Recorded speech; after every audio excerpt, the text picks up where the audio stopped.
Hello guys, welcome to today's Topic TV. Amigo sarili! Hindi! Di ba? Amigo sarili! Hindi! Amigo sarili! Ha? Hindi! Amigo sarili! Ha? Patay ka! Silong na lang ako! Amigo sarili! Hindi! Ha? Amigo sarili! Patay na sila! Silong na lang po yung waka! Tangina ka! Tangina ka!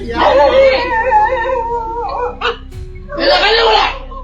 Isang nakakabahalang insidente ang nag-viral online matapos mahuli sa CCTV ang umano'y isang pulis na nasa impluwensya ng alak habang armado at nakikipagtalo sa isang lalaki sa tapat ng isang tindahan.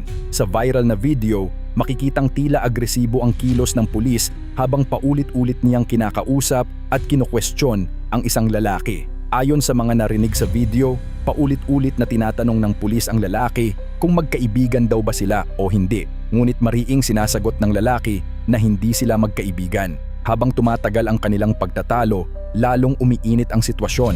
Makikitang bumunot pa ng baril ang pulis at itinapat ito sa direksyon ng lalaki habang nagsasalita. Maririnig din umano ang mga salitang, "Kilala mo ba ako?" kasabay ng pagmumura sa lalaki. Amigo sarili! Hindi! Di ba? Amigo sarili! Hindi! Amigo sarili! Ha? Hindi! Amigo sarili! Ha? Patay ka! Silong na lang ako! Amigo sarili! Hindi! Ha? Amigo sarili! Patay na sila! Silong na lang po yung waka! Tangina ka! Tangina ka! Kailangan niyo wala! Kailangan niyo wala! Ha? Kailangan na wala! Ha? Tangina ka! Yawa ka! Silong na lang po yung waka! Kailangan na wala! Ha? Kailangan na wala! Ha? Kailangan na wala! Tangina ka! Yawa ka! Tangina ka! Sa kabila ng tensyonadong eksena, kapansin-pansin na nanatiling kalmado ang lalaki. Hindi ito nakitang gumanti, sumuntok o nakipag-away sa pulis. Sa halip, patuloy lamang itong nanahimik. Makalipas ang ilang sandali, makikitang tumawid ng kalsada ang pulis at nagtungo sa gilid ng daan para umihi. Dito na sinamantala ng lalaki ang pagkakataon. Makikita sa CCTV na itinulak niya ang pulis dahilan upang mawalan ito ng balanse at mahulog sa gilid ng kanal. Samantala, agad namang nakarating ang insidente sa mga kinauukulan. Ayon sa ulat, ang sangkot na pulis ay kinilalang si Police Corporal Henry Boquida na nakatalaga sa Sapang Dalaga Municipal Police Station sa Misamis Occidental. Sa opisyal na pahayag ni Police Major Joan Navarro, tagapagsalita ng Police Regional Office 10 o PRO 10, agad umanong inalis sa kanyang tungkulin ang naturang pulis matapos ang insidente.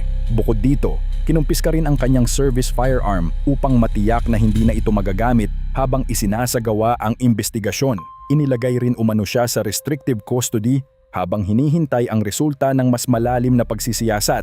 Ayon sa PRO 10, seryoso nilang tinitingnan ang insidente at nagsasagawa ng masusing investigasyon upang malaman ang buong katotohanan sa likod ng viral na video. Binigyang diin din ng pamunuan ng pulisya na walang sino man ang exempted sa pananagutan kapag may paglabag sa batas o sa mga alituntunin ng Philippine National Police. Pinaalalahanan din ng ilang netizens na ang mga miyembro ng kapulisan ay inaasahang magsilbing ehemplo ng disiplina at responsableng pag-uugali dahil sila mismo ang nagpapatupad ng batas. Ang insidenteng ito ay muling nagpapaalala kung gaano kahalaga ang tamang paggamit ng awtoridad at ang pagiging responsable sa paghawak ng armas, lalo na para sa mga taong may tungkuling pangalagaan ang kapayapaan at seguridad ng mamamayan. Sa kabilang banda, nagsisilbi rin itong paalala sa lahat na hanggat maaari ay umiwas sa karahasan at agad na humingi ng tulong sa mga awtoridad kapag nahaharap sa mapanganib na sitwasyon.